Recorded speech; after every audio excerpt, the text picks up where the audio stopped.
Speaking of basketball legends, not only in the city of Chicago, but the country, we are blessed. Before we head to break, we'd like to give a special welcome to Chicago Hoops legend Ronnie Fields and his basketball team from Chicago Hope Academy. Thank you for joining us in the CHSN Fan Zone. Ronnie will be joining us at the desk after this quick timeout. And speaking of Chicago Hoops legends, we want you, the fans at home, to scan the QR code on the screen and let us know who you think is the Chicago high school basketball star of all time, the greatest one to ever do it. We'll have those results after the break.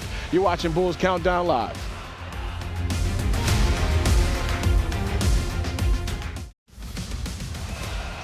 There they are. We'd like to welcome back in Chicago Hope Academy. I already talked to Ronnie. I got the scouting report. I feel like somebody's going to get some blues this season when dealing with them.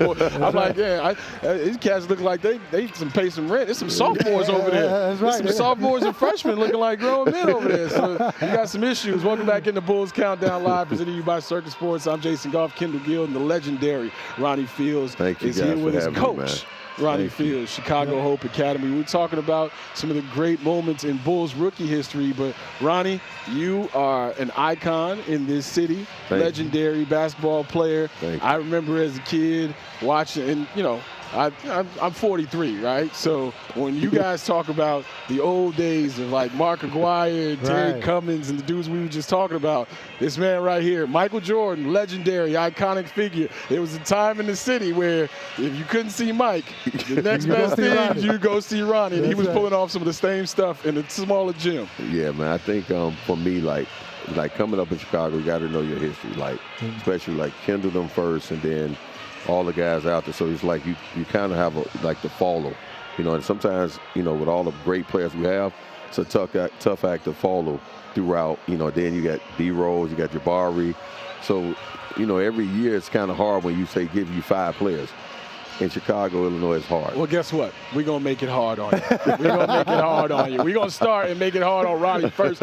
We all had to give our 5 players. I won't say greatest because then people going to start texting me. Right. Ronnie put his list together. Kendall put his list together. And if we have time, we'll slide mine in there. But like I did, I don't want to get in trouble. This was Ronnie Fields' list. There you go. Go ahead and name the guys. Yeah. So you got Zeke, you got Aguirre, you got Benji, you got D Rose, you got Antoine Walker.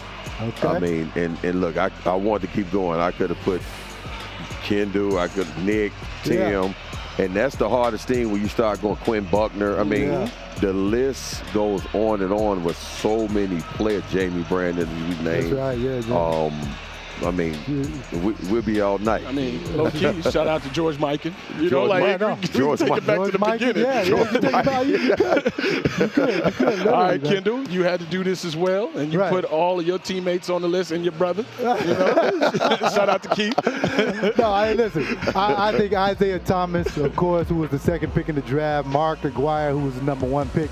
You got to go with Ben Wilson for what he was the number one pick the number 1 player in the nation. Yeah, Cassie Russell, who was the guy who started all of this, along with George Mikan, and D Rose, because of D Rose's career here and what he meant. You know, my 6th guy was going to be Ronnie Fields. But you know, I had to go with I couldn't leave D Rose off the team. That's what he's going to tell Antoine the same thing next week when we do this. Don't worry about my list. There's a bunch of people that they've already named. We can get right to it. Ronnie, you are in a different capacity now. You are bringing these kids along. Tell us about this elite squad that you have and what you guys have accomplished in a short amount of time. I think for me is, you know, like how we brought up like playing and how coaches was. You know, getting on players at the time, we understood what they were trying to get out of us. This new generation is a little different where, you know, you got to be, you know, you want to get on them, but you also want to show that you care for them, you love them, and that your intentions are pure in terms of where you're trying to get them to go. And I know my first time doing it, when I started doing like AAU, I understood when I got back, I watched games and I seen how coaches tried to still use that tactic from how we got coached, and kids wasn't receiving that. Disconnected. So it was just like, that's not going to work.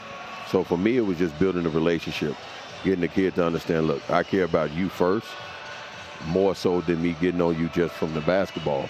Now, once kids understand that in this era, they'll run through a wall for you.